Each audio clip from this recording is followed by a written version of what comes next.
11 seconds.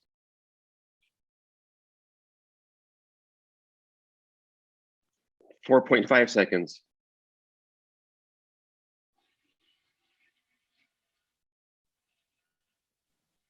13 seconds. Just playing. We'll get started now.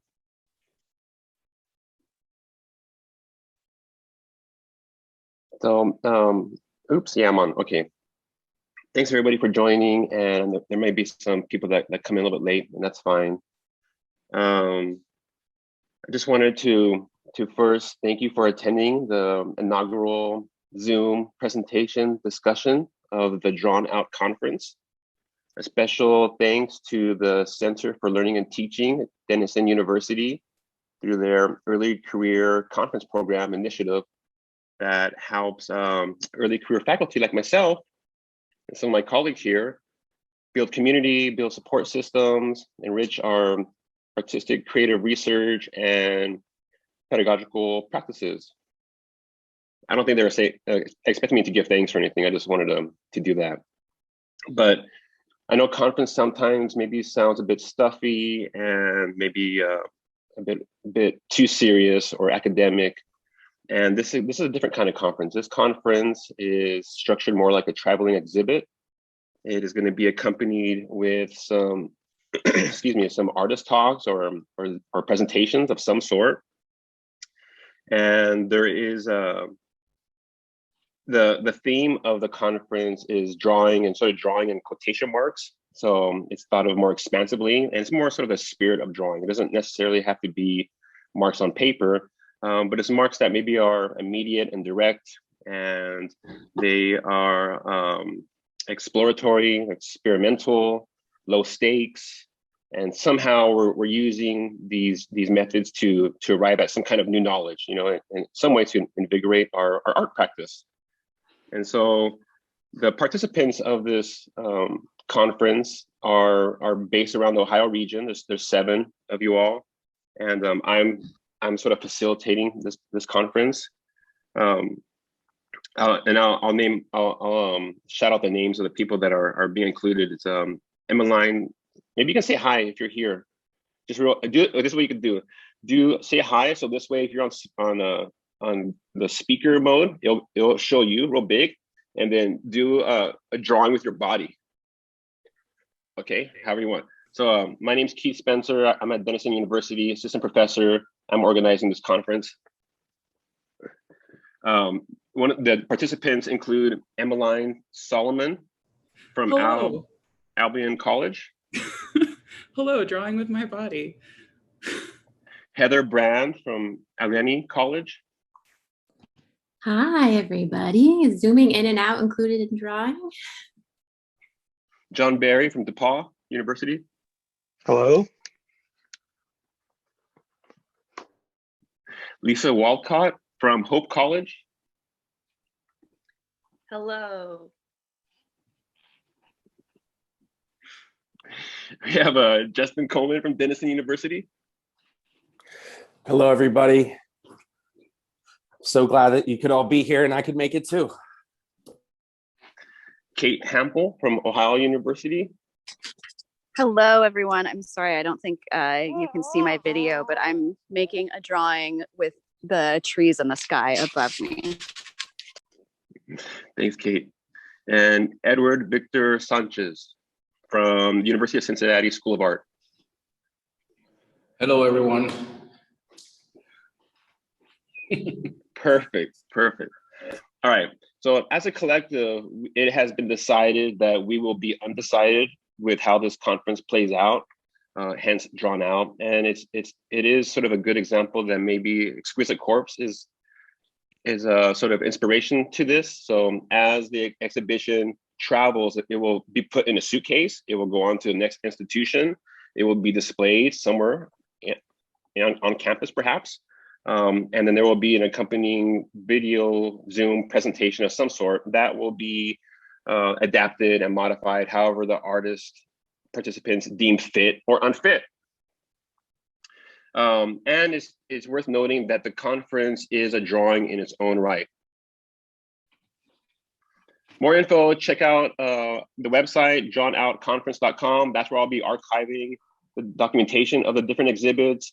You can get some contact info of the participating artists. I'll be archiving this presentation today. So that can kind of be the place also. Or you can follow us on Instagram, maybe TikTok later. Instagram @drawn.out.co.n.f.e.r.e.n.c.e. Since this is the first sort of inaugural presentation, and I kind of wanted to use this moment to set the tone of the conference, as long with the first iteration of the install at the Dennison Museum, where the show is currently on view. And I wanted to bring an artist that I favor and really enjoy seeing the work evolve and being pushed in ways, and that definitely seems to mirror what I think about drawing. And so I have kind of like a little sort of bio here. Brian Belott, or Brian Belotti. He said I can't say it wrong, so Brian Belott is an artist and collector of children's art. He believes that drawing is a way of life. It's a state of mind.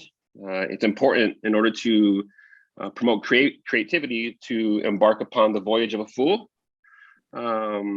He will be talking to us about some of his strategies that he uses to elicit free exploration, which include propositions of absurdity, denying preciousness, relinquishing the ego, working collaboratively sometimes. And he'll also be talking a little bit about some of his research that he's done about research from early childhood art advocate Rhoda Kellogg. Brian Belott was born 1973, based in New York, born in New Jersey. Little bio here. Recently was exhibited in the Whitney Biennial 2019, shown all over the place internationally, solo exhibitions, Moran, Los Angeles, Loyal Gallery, Stockholm, Tanya Leighton, Berlin, Gavin Brown's Enterprise, Canada Gallery, New York, showing institutions such as MoMA, Whitney, Cobra Museum, Hughes Museum Shanghai, the Jewish Museum New York, Museum of Contemporary Art Detroit, Aldrich Museum, Musée des Arts Modernes in France, and it goes on and on. So thank you so much for being here, Brian. I'm handing the keys over to you. Oh, Brian did say that if you have some questions during the talk or comments, you can relay that to him if you want, or in the chat, and he may or may not answer it. So, but for sure at the end, we'll have a Q&A session, all right? Thanks, Brian.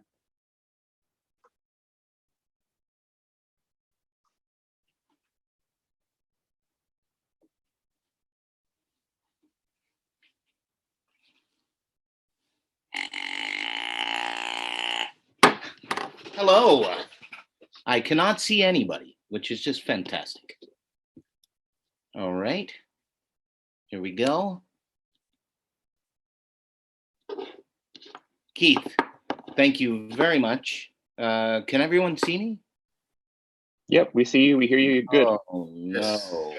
Oh, good morning, folks. All right. So I've bookended this lecture with two examples of drawings. Here's the first one. How'd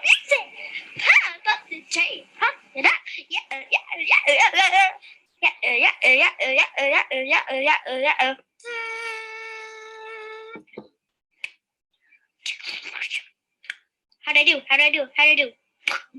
Oh, thank you. Ha, ha, ha.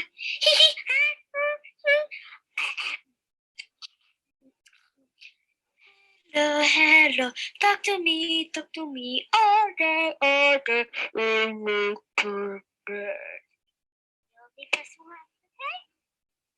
It's a bong company. Yeah.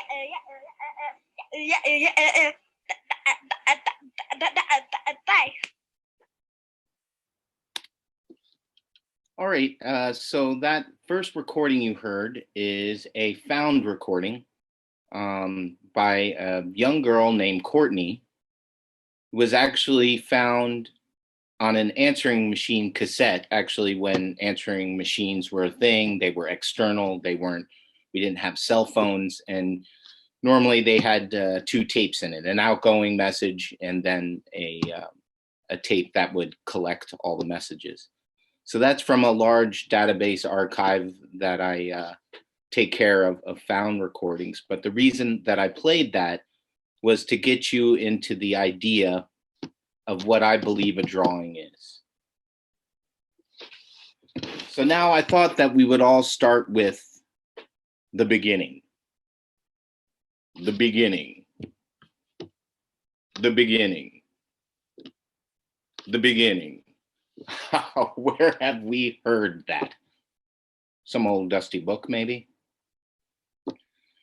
Well, just work with me here for a second. I think of the beginning or the Big Bang. I want to look at a myth called the Shattering of the Vessels.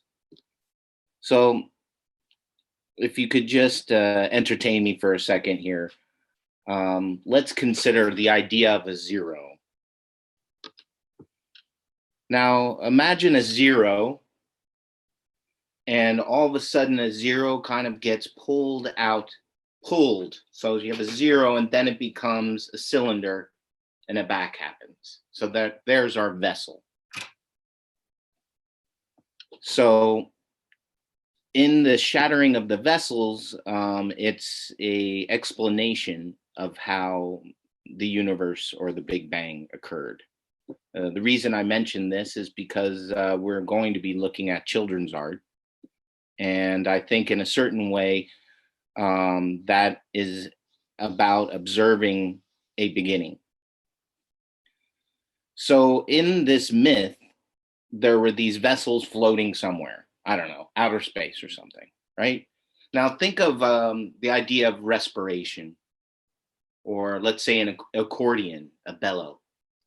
So here was this cylinder out in outer space, and there's like all of a sudden the cylinder is floating, and then a spark flies out of the cylinder, and then the cylinder inhales. So the spark starts coming towards the cylinder, and then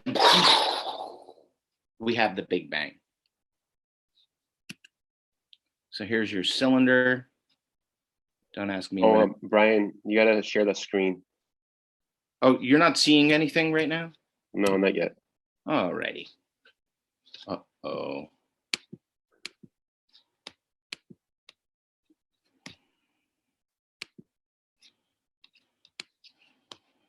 Everything vanished. I'm really sorry. I swear I'm not a cat. Ah.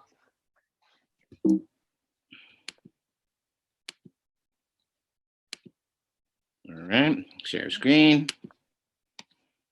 Okay, so optimize screen share for videos. Okay. Where would that be?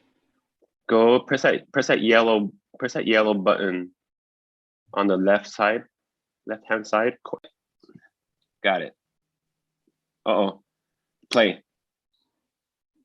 Okay. Got it. We're in. We're in All business. Right. All right. Sorry, everybody. I'm sweating bullets here. All right. You're So fine. we're talking about the Big Bang here, and I'm just talking about different myths and how this is connected to maybe focusing on our own beginnings, focusing on children's art. So I was coming up with some poetic fancy thing where zero turns into a vessel, and it's like a breathing vessel, and spits out a spark. And what the vessel is also inhaling, so the spark comes back, shatters, and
that clip is of the interplanetary wizard and musician Sun Ra, who, as you can see from that clip, is playing the piano in a very unusual and uncustomary way.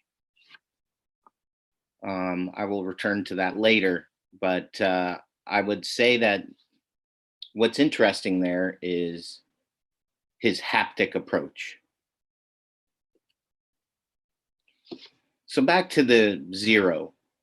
So this is a painting of Lucio Fontana, and it's funny because I've always been influenced by certain movements in art, and one of them has been surrealism and another one has been Dadaism.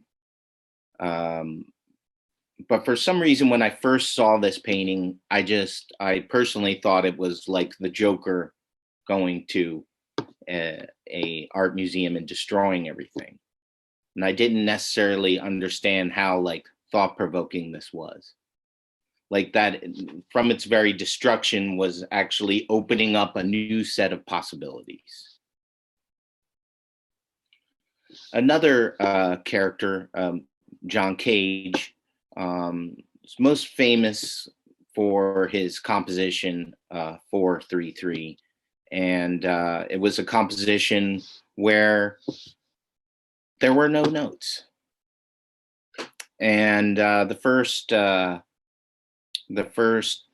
utterance of this, first performance of this, his friend David Tudor performed it.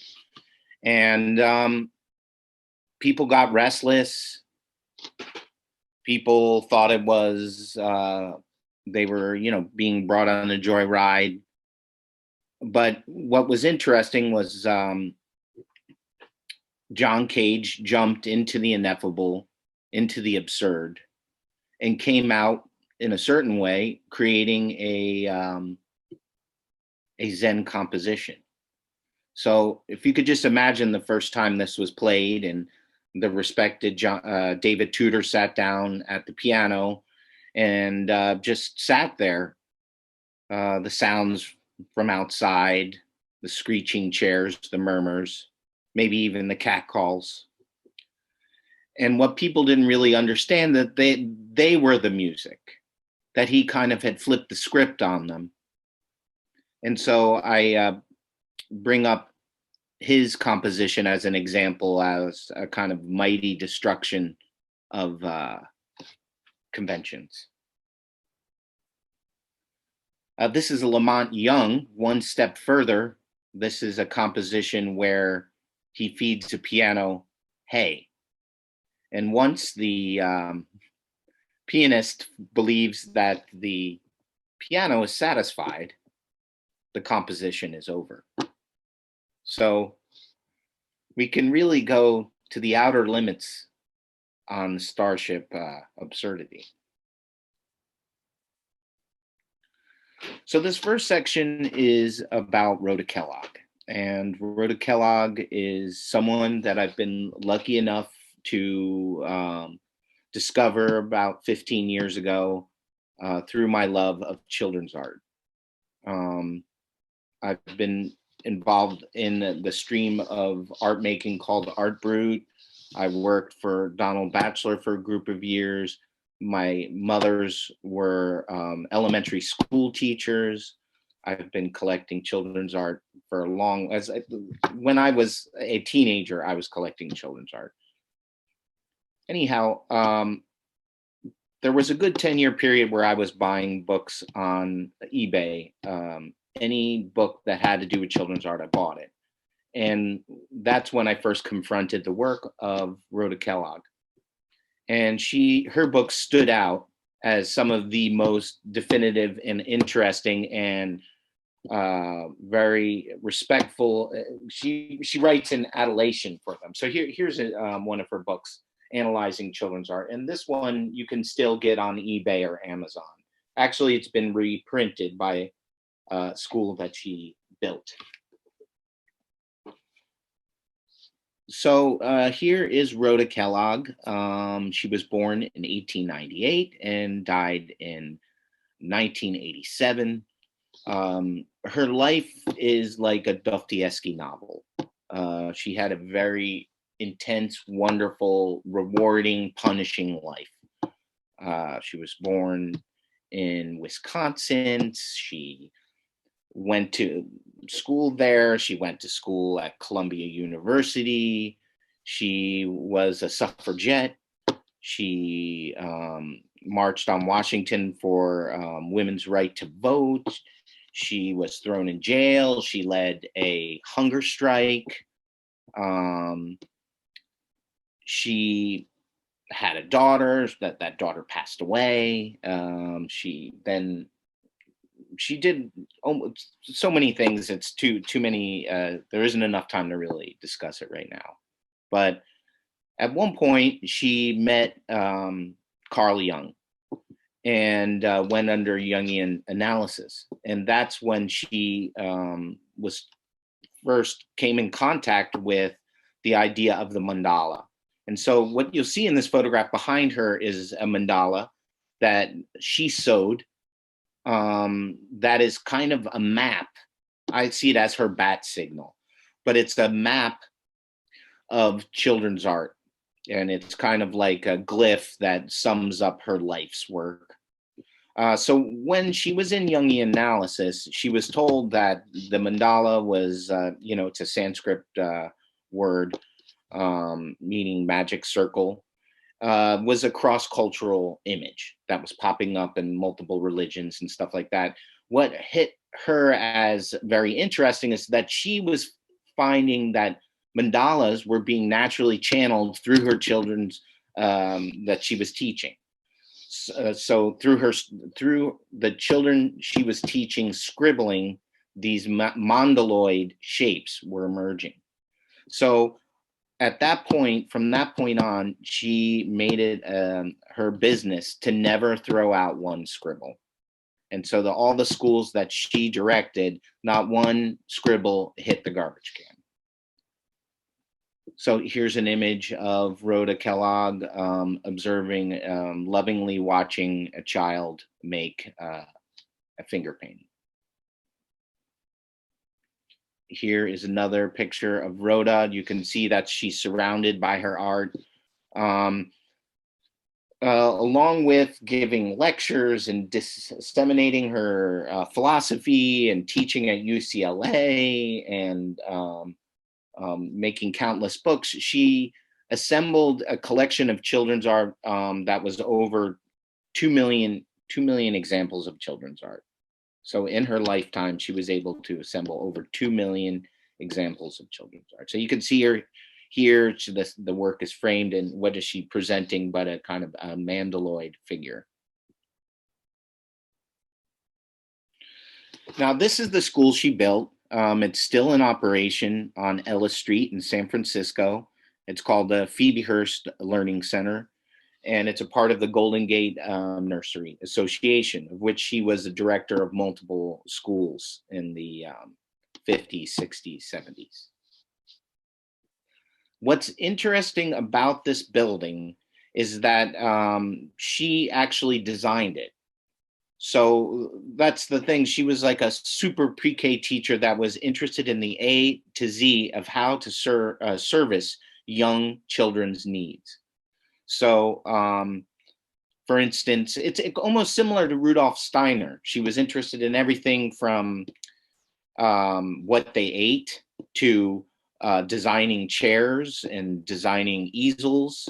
Her rooms were filled with light, but she had the windows purposely up high so they wouldn't get distracted by anything outside. But what makes this building very interesting is that it also served to collect children's art like that had never been done before. So this is some chart to make me look smart, which I am not, but here is something there's called cross-sectional study versus longitudinal study. And that building was, every classroom had a burlap wall. And then what this burlap wall was covering was an observation room, because she was a staunch believer in not influencing young children's minds. And she even believed like staring at them too much would almost influence the products. So these burlap observation walls were a way that teachers and she could sit behind this and actually watch children create without influencing them. And so she was able to implement the collecting of children's art from a day-to-day, and from each child, a day-to-day collection, which at that time she was probably at the forefront. So here's, see some more charts. I am a pseudo-intellectual, but cross-sectional, longitudinal. Yeah. All right. So this image here is actually a diagram, a taxonomy that Norwegian child psychologist Helga Ang put together in the early 30s. And what you're seeing is feet by 5-year-olds. So what you're watching here is cross-sectional. You see all these different children's versions of feet. Here are another Helga Ang diagram of hands. Now, what Rhoda did, now this is like a particular drawing that she found, but on the back of every drawing, what you could see is the name of the student, the date it was collected. 4-5 means the child was 4 years old and 5 months. So drawings were collected day by day, and what was collected was this. So what you can actually piece together is one child's drawing session, and how children work through and play with specific motifs in one sitting.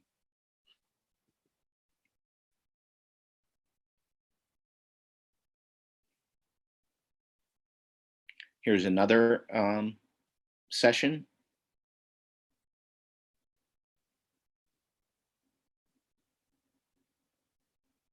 Here's another session.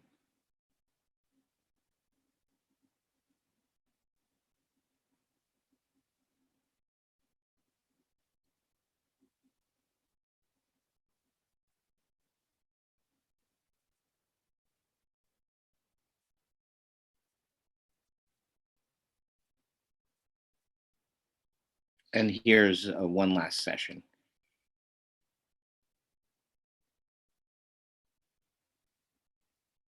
And you can see how the child is practicing, taking elements from the previous drawing and building upon that. I mean, this to me in a certain way is a miracle. It's almost like if you could document or archive candlelight or campfires, something that's very ethereal. Because I would just like to underline, scribbling essentially means meaningless drawing. And its destination, let's not get this wrong, is the garbage can, for the most part. So this is the first book that Rhoda wrote in 1949. Again, this is kind of the A to Z of setting up a proper nursery school. Now, this is a book that particularly really excites me. It was written in 1955, What Children Scribble and Why. And this was marks her dedication to elucidating the hidden language of Scribbles. So it essentially is the semiotics of Scribbles. What's interesting is that around the same time, this book was produced, I think in 1953 or 54 by Rudolf Arnheim. So the idea of in the beginning, or looking at children as a fertile way to understand ourselves or the way that brains work or how vision works is something that started in the Romantic era with someone like Rousseau. I mean, before then, children are almost considered like miniature adults. Many times they were sent to factories to work. But around the Romantic era, you have the birth of something called the Baby Biography. And you have people like Darwin, who actually closely and scientifically observed his child from cradle on and wrote scientific observations of that. And you also have someone named Jean Piaget, who is a developmental psychologist, who did the same, who observed their child. And why are we all doing this? But to understand the workings of the brain and of existence in embryo. So we have Rudolf Arnheim, who is like who pops out this book out a year before What Children Scribble and Why, and it's kind of like trying to figure out what's behind vision. What can our computer do at the very beginning? And he was into Gestalt therapy and Gestalt psychology. And so, for instance, he observed a black circle on a white field and moved it around and noticed that in different places, the circle looked heavy, and in certain places, the circle looked light. Some instances where the circle was on the white field, it looked like it was being pulled to the corner magnetically, or sometimes it looked like, a feather duster. And he points out, just kind of looking at another way to think about this is maybe looking at the hands of a clock and kind of in a very abstract way, thinking about how those hands feel in different positions. Well, at the same time, okay, this is also what, this is another Arnheim diagram, which I think is interesting because it's a mandala or a mandaloid. This is what he believed was an invisible, every time we look at a piece of paper, these are the invisible force field, which is laid around a blank piece of paper. So this is Rhoda Kellogg, and this is placement patterns. So the idea is that a young scribbling child sits down with a piece of paper and scribbles. And, half the time the child may not even be looking at the paper. That's even a stage when the child actually acknowledges the edge of the paper and stops scribbling over the paper onto the table. So in the 50s, she was collecting all this data and kind of mapping out the various ways that the child, through the haptic picture making of scribbling, how the eye-hand coordination related to the blank page and to the edge and stuff like this. So these are different placement patterns that she mapped out. Now, this is the key that she essentially pulled out of the storm of scribbles. 20 basic scribbles that children mastered, that children played with and reworked and recombined. The funny thing is that Rhoda would say stuff like this. She would see, you ask most parents or adults, like, what is children's art? Well, someone comes up with stick figure. But what they don't understand is that the stick figure is only derived after clocking in hours and hours of free play of the scribbler. And if the child doesn't have materials to scribble, that doesn't stop the scribblers. The scribblers still using their finger and making lines either in a foggy car window or a bathroom mirror or at the bottom of a bowl of yogurt or in mud pies. So the scribbling is inherent and it's biological. That is something else I should mention is that Rhoda Kellogg considered her favorite type of art, she considered biological. So here's the 20 basic scribbles. And here is a drawing of hers, again, of the basic scribbles. So you've got dots, you got vertical line, horizontal, diagonal, curved, and we can go on. So here's some examples from her collection. You can see some rapid fire dots here with some dashes, like maybe some of those dashes happened as the pencil moved a little bit, but you have a wonderful kind of staccato collection of marks. Here's another one. Here's one where you can see some circular scribbles, and you see these little comet tails coming off the impact of the stabbing motion of making dots. Uh-oh. I don't know. It froze up for some reason. Sorry, everybody. Maybe try clicking on your image. Okay. Thank you. Here we got a horizontal line, diagonal, curved. There's something like, I don't know, for me as an artist, it just blows me away. Of course, we're all aware of, the minimalist school, but to see this preserved, and to see Rhoda Kellogg as a presenter, I don't know. I see her and the child art kind of as an amalgam of something wondrous and not pretentious.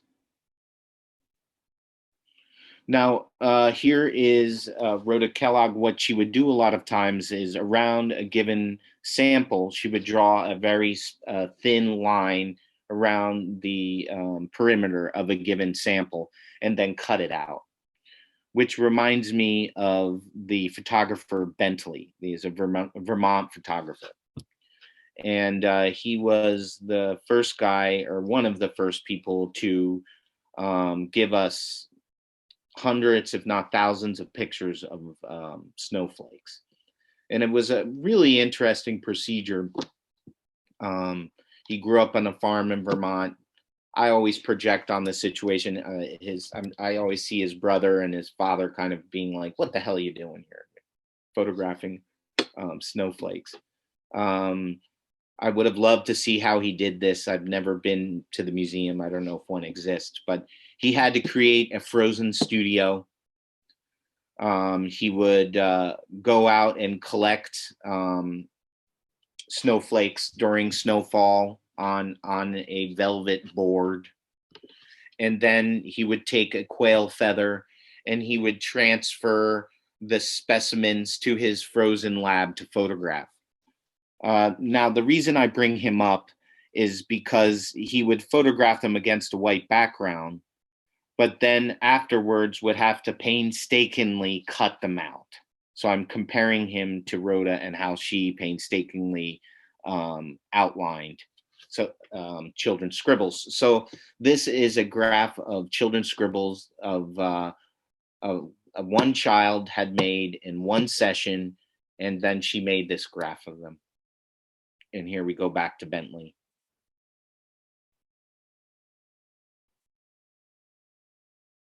Okay, some horizontal scribbles. We go, some zigzags. All right.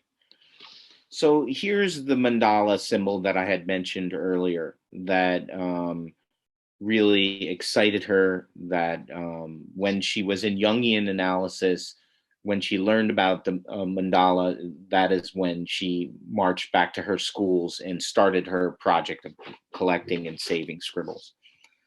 Now, what's interesting is these haptic pictures, these pictures that are made as much, if not more, about touch. So imagine the child just kind of, whirling, dervishing, like whirling over the page. And this motion is actually satisfying and and easier than going up and down. Up and down vigorously actually is a harder. Now imagine you're two. So Rhoda muses that maybe as the person was going circular, the child was the arms and the muscles and the arm got tired, and then they kind of went up, and that this thing slowly emerged. So here's another mandala. Here's yet another one. Now, we don't have so much time to go through tons of stuff, but I'll tell you like one, her theory, one of the evolutions towards the stick figures. So these were the ladder, cross, or zipper kind of shapes that she found. Here's some examples from the collection. And she believed that the child, when they played with this symbol, they were getting close to. So look at this. This is an interesting example. So what you can see is these like curved, vigorous marks. And then right in the middle, you see the cross. So like it kind of, these two drawings actually, which existed, they're by the same student, and they're only one drawing apart from each other. You can see how out of this emerges this. So what Rhoda believed is that this ladder form then turned into the sun. And it wasn't until, this was her theory, that the sun was developed that the human was developed.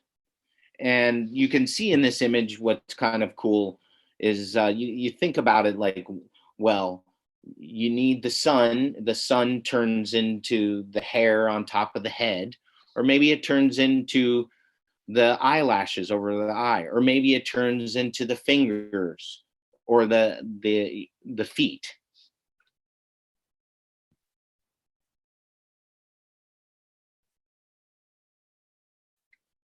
Here you can see a drawing filled with these ladders or zippers.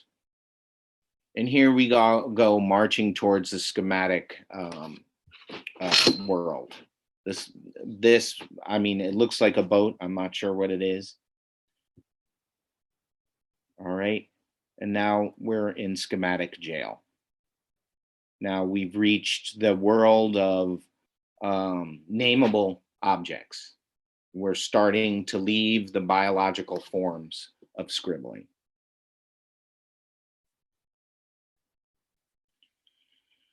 Around the same time, in the mid-50s, she then turned her focus onto finger paintings. And there's something I think really just amazing in the pedagogical tool of, what the hell does pedagogical mean? I don't know, but I like saying it. Pedagogical tool of finger painting.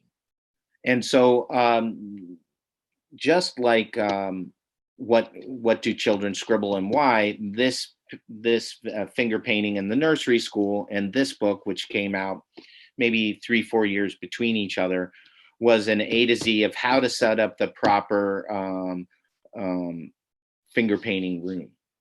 And there are all sorts of small things from, the paper to the height of tables. For instance, she recommended butcher paper, kind of waxy paper, so that it could take a good deal of punishment of the child kind of going nuts on it without ripping. She preferred if children were standing versus sitting, so they can get more mobility and use more parts of the arms. She also would wet the tables so that the paper would stick to the tables. But these books, let me get it clear, is that she wasn't teaching children, she was teaching adults how to better serve children's needs. And it was really important because, you have the teacher, but also the environment is another teacher. And what blows me away about these things is how kind of beautiful and luminous they are, and how very, you know, just very basic they are. She had her own formulas for finger painting paint. They involved flour and heating up water and lots of baker's dye. And so this is just a brief example of the stages. So the early finger painter is maybe a little bit timid to cover the entire surface. So that's what you see in this image. As in this image as well.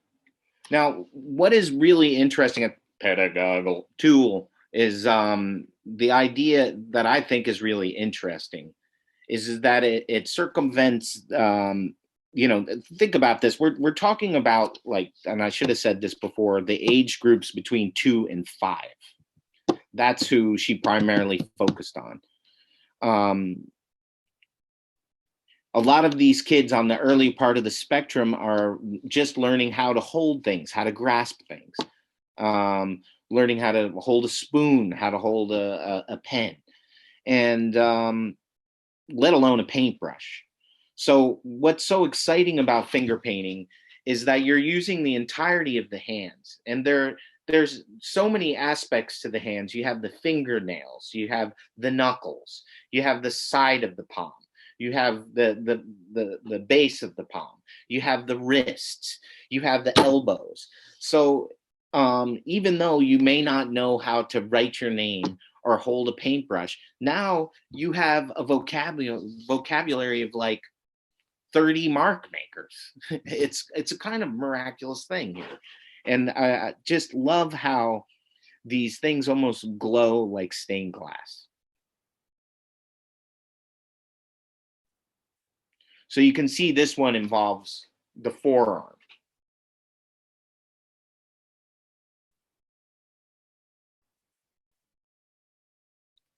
Such basic means, but so I see these things as almost capturing children's aesthetic urges. Rhoda really believed that that artists were born, not made. For her, it was a very depressing thing to see children go through the processing plant and be herded towards prematurely adult formats and schematics. What's another amazing aspect about finger painting is that the child is encouraged to be ambidextrous. And of course, as soon as a child is learning to write and, you know, learn its math and to read and all this stuff, you're supposed to figure out what your dominant hand is. But in this instance, these haptic pictures, the child is able to use ambidextrous. So you can see in this image how very clearly how this was made simultaneously with both hands at the same time. It's an interesting aspect that another child psychologist believed that in older children's, the way to awaken this earlier haptic picture making was to force them to draw with both hands, to reignite this earlier picture making. So you can see this as well. Here is the ever dominant mandala symbol, just hatched up in free play of children finger painting. You can see this one is kind of like,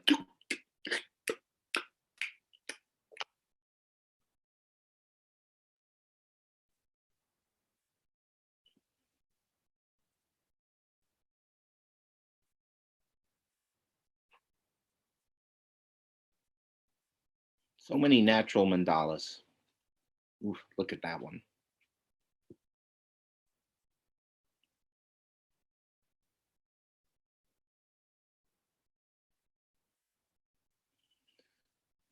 Really picking up like the speed and the velocity of mark making. At the same time, there's something almost like Man Ray's rayograms or something, the gradients of actually using the fingers to push through the paint creates this kind of great array of gradients. And all this is just colored mud play. I mean,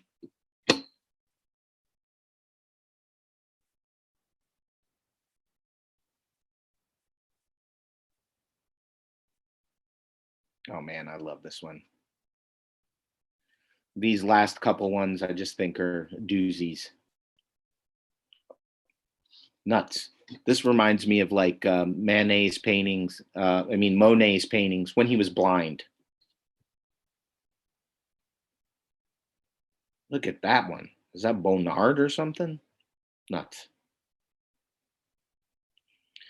Now this is an interesting one. It's almost like process abstraction. So in this instance, what the child would be to fold the butcher paper in half and then start to draw on the paper and then reopen it again. And you get this kind of trippy Geiger-esque image.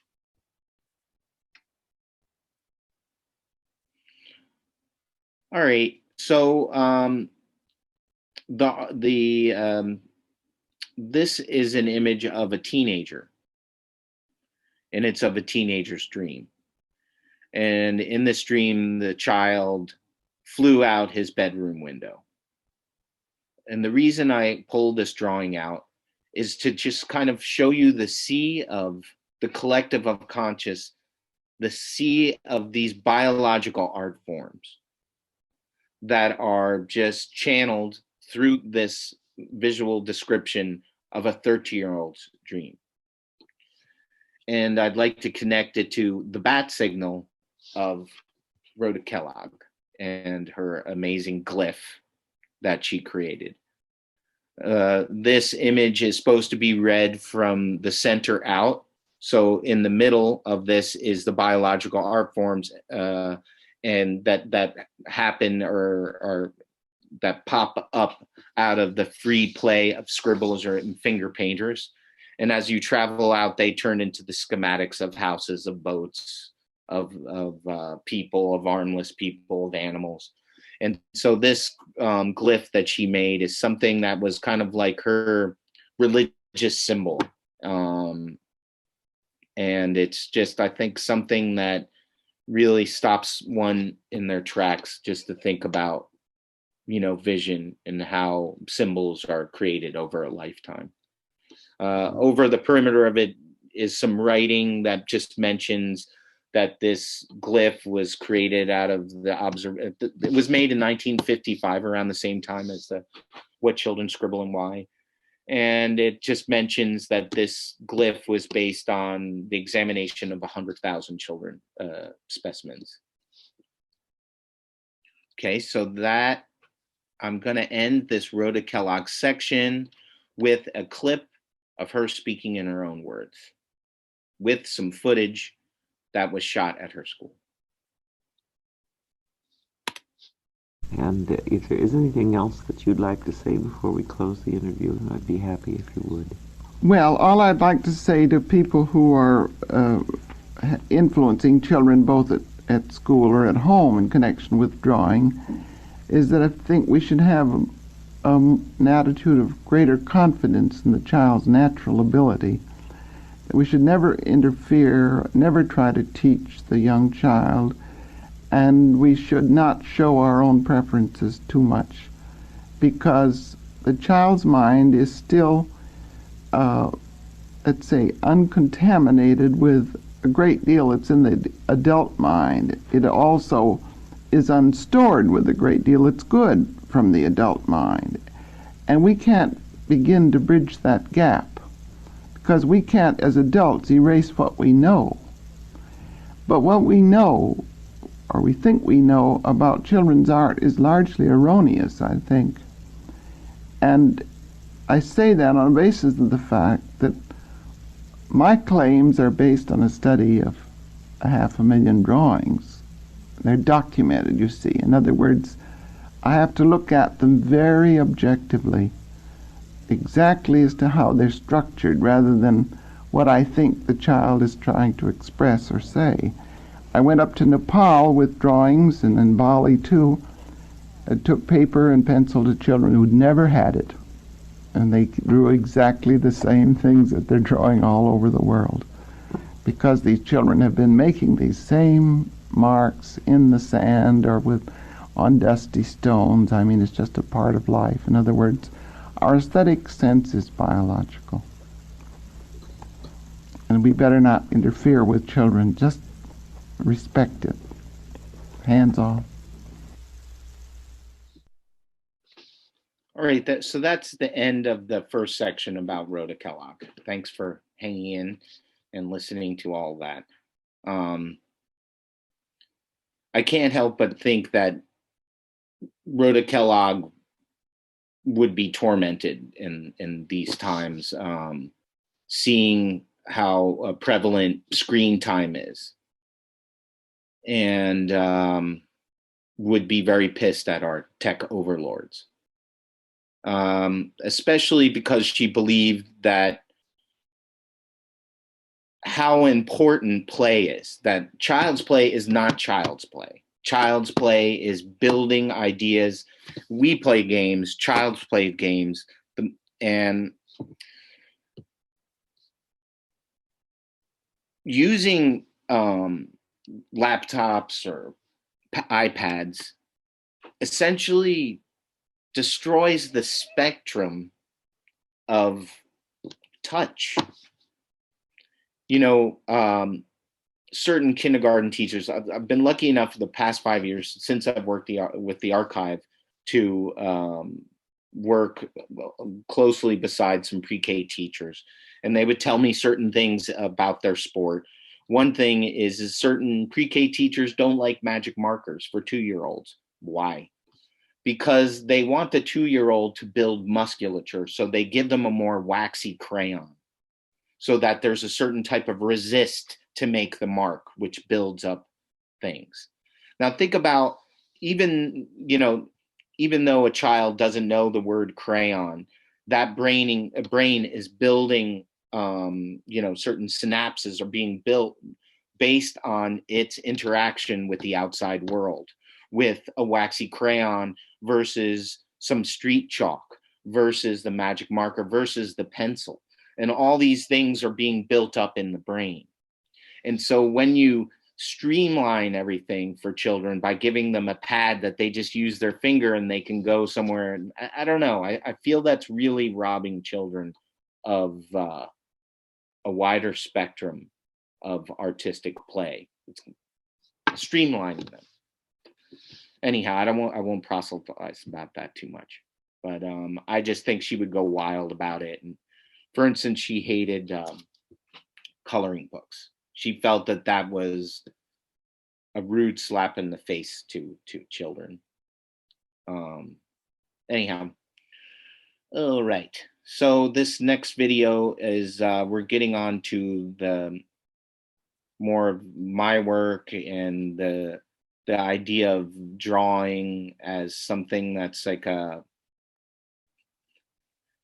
that drawing is something not conventional in the sense of using a mark maker like a pencil or a pastel, but that drawing is more of an outlook. So you think about being on Instagram or YouTube and seeing all those people play with slime or cut up stuff or, smush stuff or MNSSR.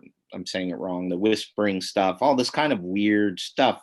So I put this video out just to kind of underline that, which I think is a kind of ridiculous but fun video. Nobody's gonna know. Nobody's gonna know. They're gonna know. How would they know?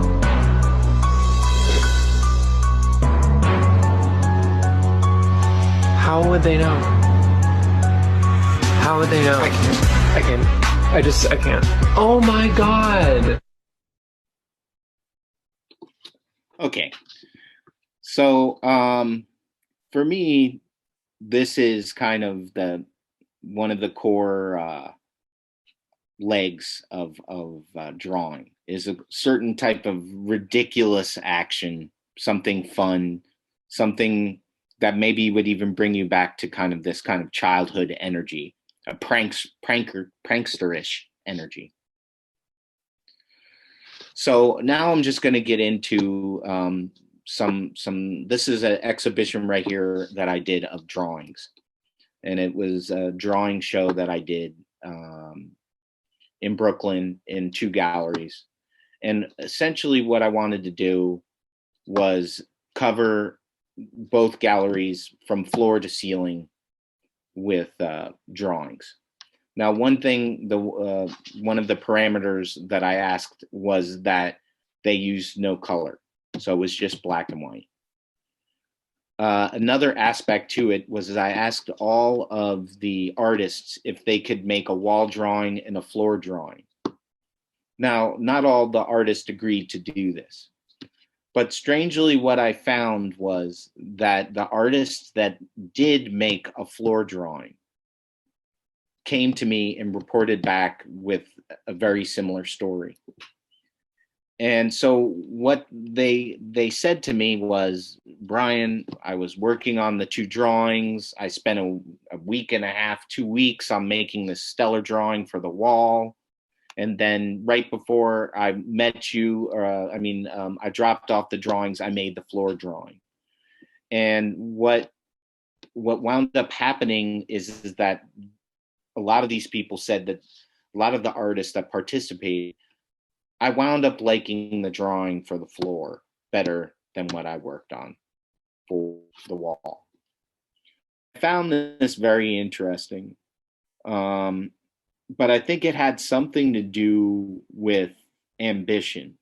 I think it has to do with the psychology of all of us adults and how we operate as adult artists with each other. Another story that is akin to this was told to me by an artist named Chris Martin. He was a visiting artist somewhere. He was doing studio visits, and he knocked into an artist that just was depressed, upset, hated everything they did. And this artist was like, I can't stand it. I can't stand what I'm doing. I can't get comfortable. I hate everything. And so Chris said, why don't we, at night, start a bonfire and have and burn your art. And everyone was like, interesting. I want to burn my art. And then it turned into a big fire. A big party around a fire where people were actually making drawings for the fire. But the same thing happened where they would start to make a drawing and they'd really like it and they wouldn't want to feed it to the fire. But that was the point of the party. And for me, these 2 examples kind of underline these kind of ways that as adult arts, we are trapped in our ego. We are trapped in the way the work represents ourselves, and we want to be, interesting or unusual, and that these certain things are traps. And so I have been interested in trying to figure out how to undermine these needs, though it's very hard. And if I ever break 3, I'm unable to sustain that freedom. And that's why I look at children's art as this wonderful crucible of activity. And I long to return to that kind of mindset, and why I collect them and study and read about them. You think about artists like the abstract expressionist, of course, there's many examples of people who drank to get to that level, All right, so this is an image of Ernie Kovacs. And Ernie Kovacs is one of the first, if not the first, video artist. He was a comedian who was a pioneer of TV. And he worked in the 40s in radio, but in the dawn of TV in the 50s, he did a crazy, zany, absurd, surrealistic, Dadaist TV show. It was live. And he set up lots of strange situations that then would later turn into Saturday Night Live, turn into David Letterman, turn into The Muppet Show. And this is him in a tank of water writing jokes at a typewriter. So I thought that was really funny is like the idea of trying to make art while submerged. So here is a sequence from one of his skits of him trying to build a birdhouse submerged in a tank of water.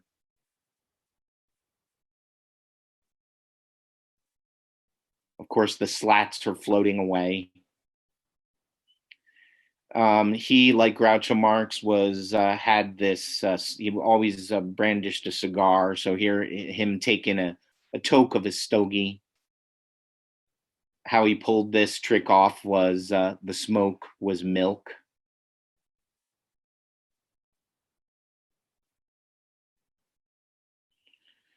He would animate rooms. So like stuff like this would turn into stuff like Sesame Street. So here's a room where an office room where he animated the entire room. Here's like an endless file cabinet that flies out at you. Here's some dancing paper clips that he moves around. And this is one of my answers to his hijinks. So this is these are can opener. This is a can opener keyboards, 2 can opener keyboards that I used in a performance. I was invited to make a performance for Performa's 100-year dedication to Dadaism. So along with a lot of other things and skits that are kind of mashed up into a mad Muppet Show kind of frenzy, I had 2 people playing these can opener keyboards. And this next image relates again right back to Ernie Kovacs. Is I set up a drawing studio in the shower. And so I became obsessed with the idea that, like the story of the campfire or even the floor drawings, what if while I was making the work that it was actively being destroyed? I found, the shower to be this kind of meditative place. It's meditative. You're by yourself. You have water ricocheting and splattering all over the place. It's kind of echoey. You think about, actually, a lot of us do draw in the shower. It's called singing in the shower. So I decided, I did this for a year or two. And here's some of the basic drawings that happened in the shower studio.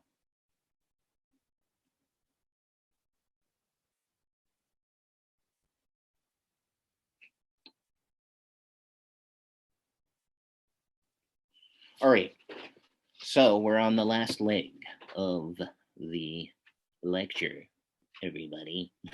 All right. So to go along with, again, challenging archivalness as a way to unstring ambition. As I mentioned before, certain artists, smoke some weed or drink in the past to loosen themselves up. What are they loosening themselves up from? Maybe the person who says no in their head, the person who says that's a dumb idea. And what I like to do is stay up extremely late. And I notice that when I get really exhausted is when I start to allow every thought and acknowledge it on paper and with material. So some of my best ideas come when I'm like, I should have been home an hour ago, but I'm still here. And my inner monologue is just allowed to kind of parade around. So I was, this one night in 2012, I was working on a collage, and I was just kind of really just torturing it, meaning like too many moves, it looked overwhelmed. And all of a sudden I had this thought like, well, why don't you leave it up to chance, almost like in a Cajun way? Why don't you get a baker's pan, put the paper collage in there, put all the fragments that you want in the composition, fill it with water, put it in the freezer, and see how it freezes. So this is the first example of that. And from there, very quickly from there, I was like, well, if this stuff is, not going to last, why don't I play further? Why does it have to be locked into symbols and stuff ripped from books? So I just had rotting food that was, some takeout food that was in my refrigerator already. So I immediately froze that. So here's like some mildewing food from Flatbush, and I froze it even with the plastic silverware. And from that jump off, I started to really just think about all the weird things that I could put in there. So this is a glitter emery board, and I put a whole bottle of aspirin. And so all the pills spread out into the baker's pan. And what they did is they dissolved. So that's what you see, these kind of little like powdery lines are the dissolved aspirin, and 2 rubber bands. From there, I started using toothpaste. So I started to realize that that working with freezing strange materials, some of them food materials, some products used for hygiene, that I had to, that it was similar to cooking. So if I didn't want the stuff to dissolve in water immediately, in this instance, what I did is I got the baker's pan, I laid out the Aqua Fresh, and then the top and the bottom, you can see I used hair gel. So I have some aqua hair gel, then I have some turquoise hair gel, and then I did some dots at the very bottom. And I would do that in the pan and put it in the freezer for an hour or 2 so it would freeze. And then I would add the water. But you could see even then what happened, the Aqua Fresh, whatever nuclear poisonous material that is in this ridiculous toothpaste, started to crystallize, and it created this wild crystalline pattern, which you can see is happening. So then I started to get into gross materials. So this is cat food with hair gel. And it was kind of wild because it almost turned into a performance for studio visits. It was kind of a funny thing where I would be having a studio visit, and studio visits can be a little bit stressful at times. And so what I would do is I would wait to the very end of the studio visit, and I would say, hey, can I show you something? And as putting on rubber gloves, snap, snap, they're like, what's going on here? I leave the room, and all of a sudden I come back in with a frozen piece. I say, this is a piece of cat food, where then the person's like, oh, that's disgusting, man. And then I hold it up to the light, and it turns into smelly stained glass.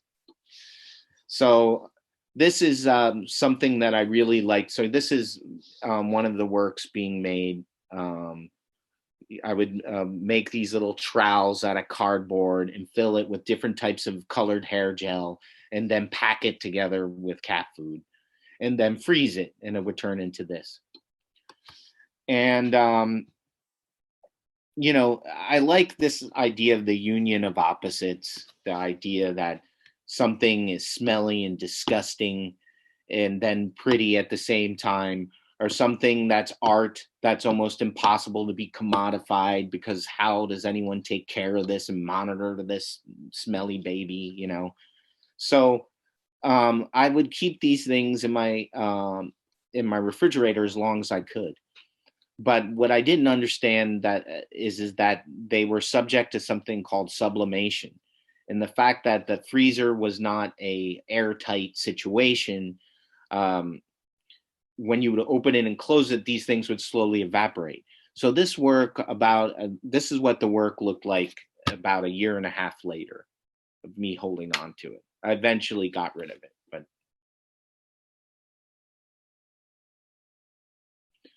here's another work. This one is made with Play-Doh, chia seeds, hair gel, and mustard. And this is what it looked like about a year and a half later.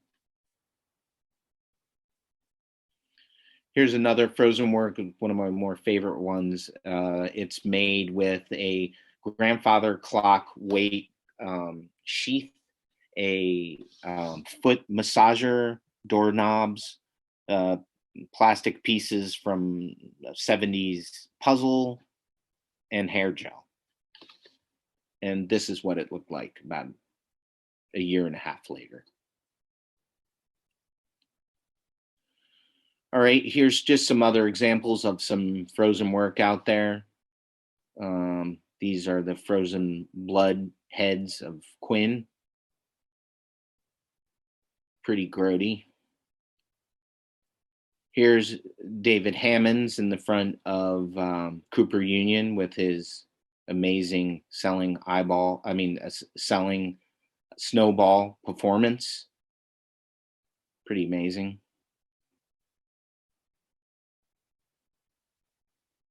Here's Fisher and Weiss's Snowmen. This was on the High Line. It was also at the MoMA Sculpture Garden. When I exhibited work at the Whitney, frozen work at the Whitney, the conservator team that was helping my stuff stay alive through the duration were talking to the conservators of this team, and they were having a dickens of a time keeping this going. It's pretty funny. The ethereal work is difficult to keep going. It's a collaborative effort. So this is back just to some more frozen work that was done more recently. I've returned to using the Aquafresh and hair gel. You can see it's crystallizing again. This was made about a year and a half ago. These next two works were these were drawings I made actually working on. Me and my assistant would make these books of the Rhoda Kellogg collection. So I would sit behind him and we'd go page by page and work out things. And I would be bending paper clips into these weird little sculptures. And then I wanted to put them in a tablet and kind of make some like cuneiform kind of things. So these two represent those frozen works. Here's another frozen work. Actually, this is the weight from the grandfather clock in different various brooms and brushes, some mustard and hair gel. Here's a frozen hammer. Some blueberries are in there, some fireplace matchsticks, which I lit while photographing them. I purposely photographed these on a light box because I want to take advantage of them being luminous. This is some bags of some type of alternate Play-Doh, some kids' toys, hair gel, and a brick of memo paper. This is three different types. The concretion is in the middle, some calcium something or another's, the shards, and then you have some mica sheets with handles, measuring cups.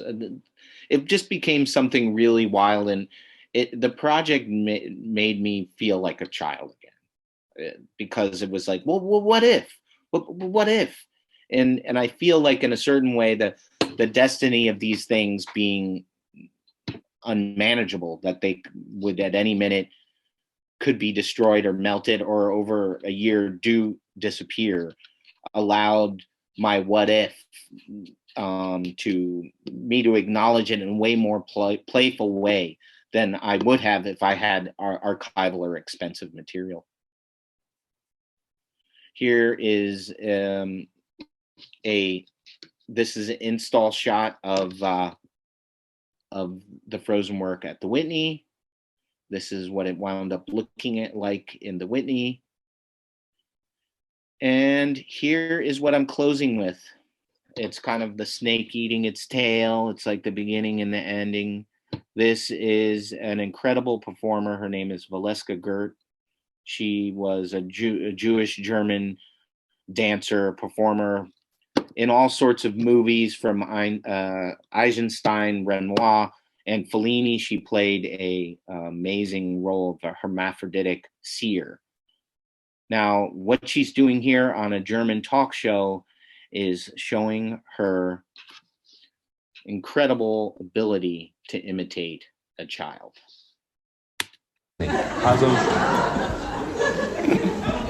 Einen Ton probieren, ob ich ihn rauskriege, ja?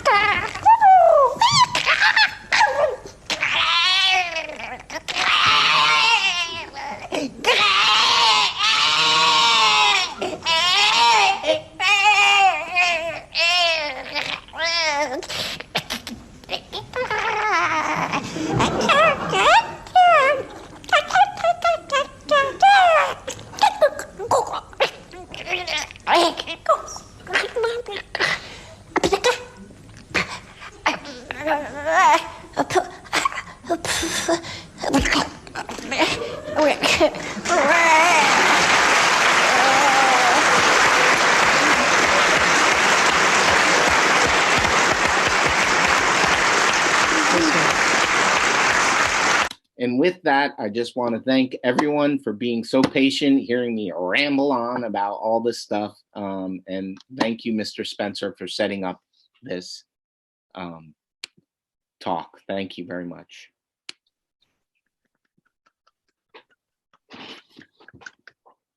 No, thank you, Brian. That was really so enlightening and inspirational. And yeah, I really appreciate you joining us, and so many great nuggets to take away. And I mean, I know we're sort of beyond our time frame, but no, that's fine. No problem at all. But does anybody have any questions or comments? We can definitely spend some time to do that as well. And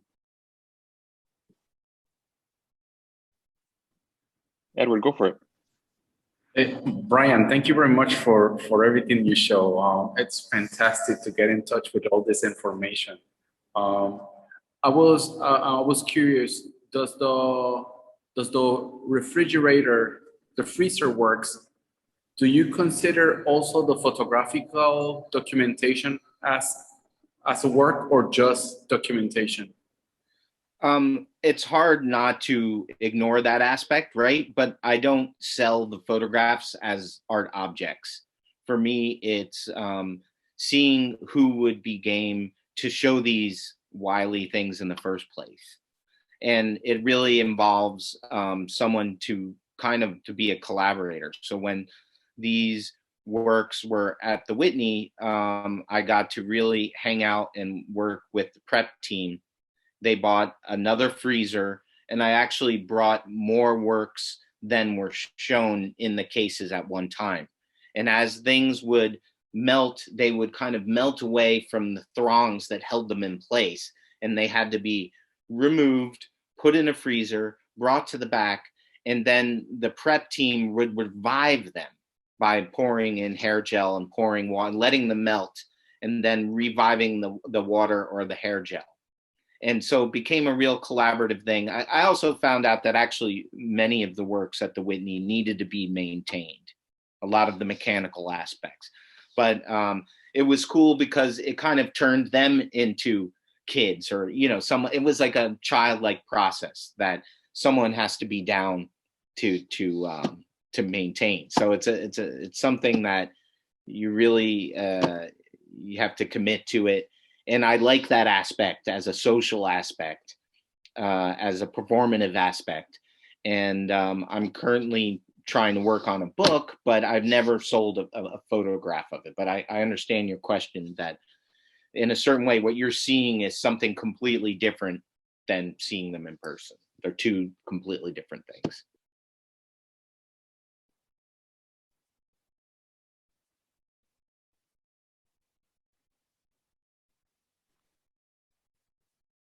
Anybody else have a question or comment? You can just jump on in or write it in the chat and I can relay that.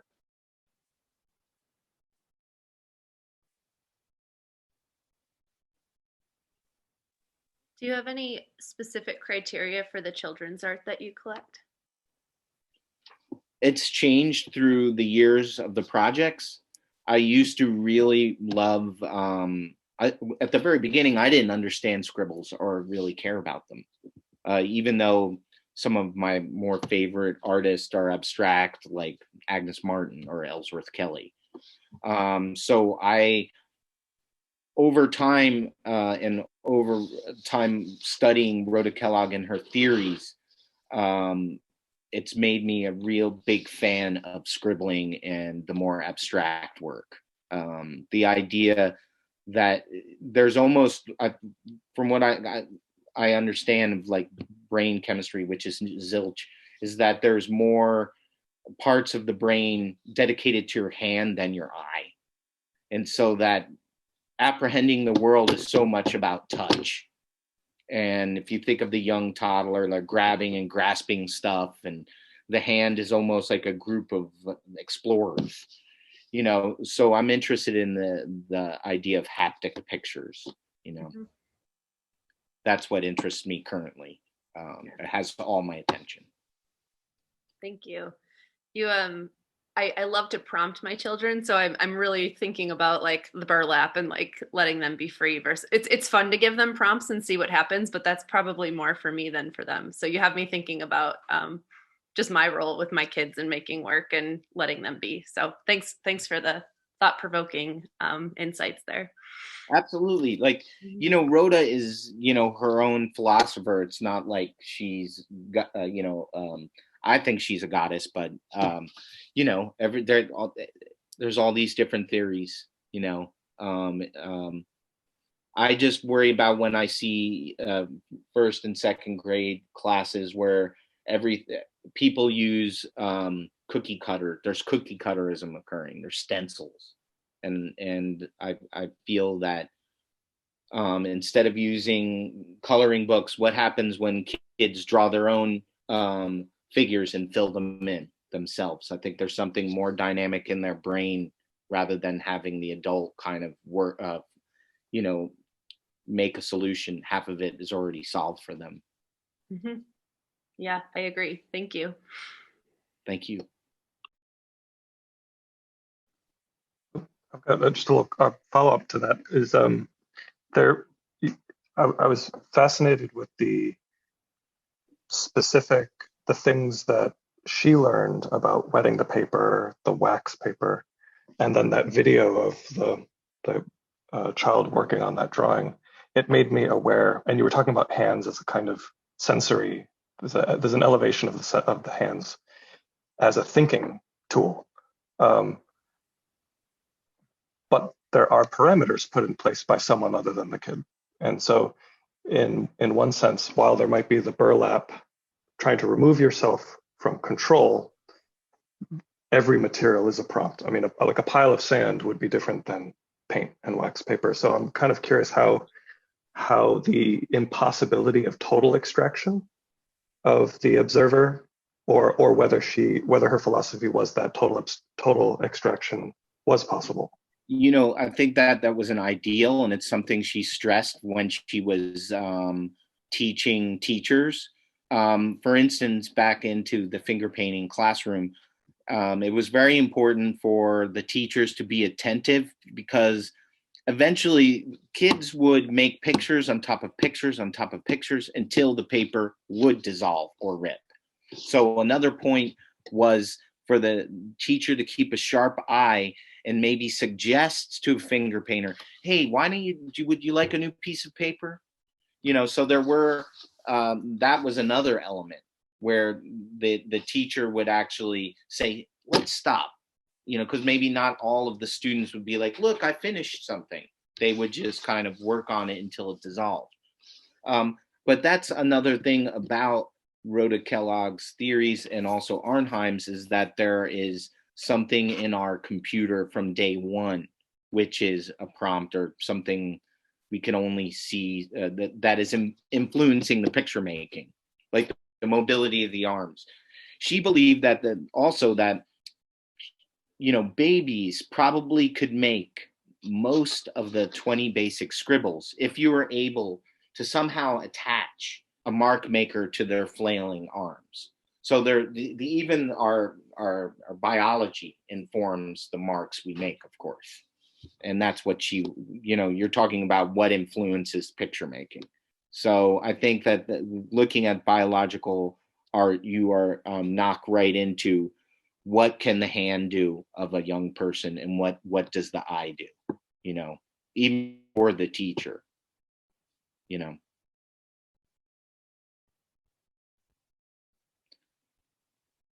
Did I answer the question at all? Was there something else you wanted me to get at? Yeah, I think you did. Just curious how to what degree the one doing the observing feels that intervention is necessary, or the lack of intervention is an ideal. Well, you would imagine that that's up to the personality of the educator. But, you know, their job is to create an incubator for free play. But there's all sorts of things about, you know, children are that you know, how tall are those children? So one of the educators that I work closely beside makes little huts, little cloth huts for them to go into. You think about what's so cool about these kids and you wonder, well, why does this drawing look so strange? Well, because they're only 2 feet tall and they can fit under a coffee table. You could hide them in luggage. Their body is this amazing thing. So the kindergarten teacher is creating an environment where, you know, using different types of fabric that the outside light's coming in like a rosy light, or, you know what I mean, is in charge of really creating a whole jungle gym of opportunities and textures for the young toddler to interact with. So it is really on the back of the educator and what their background is and what philosophies that they adhere to and what schools, because there's so many schools, you know, of thought.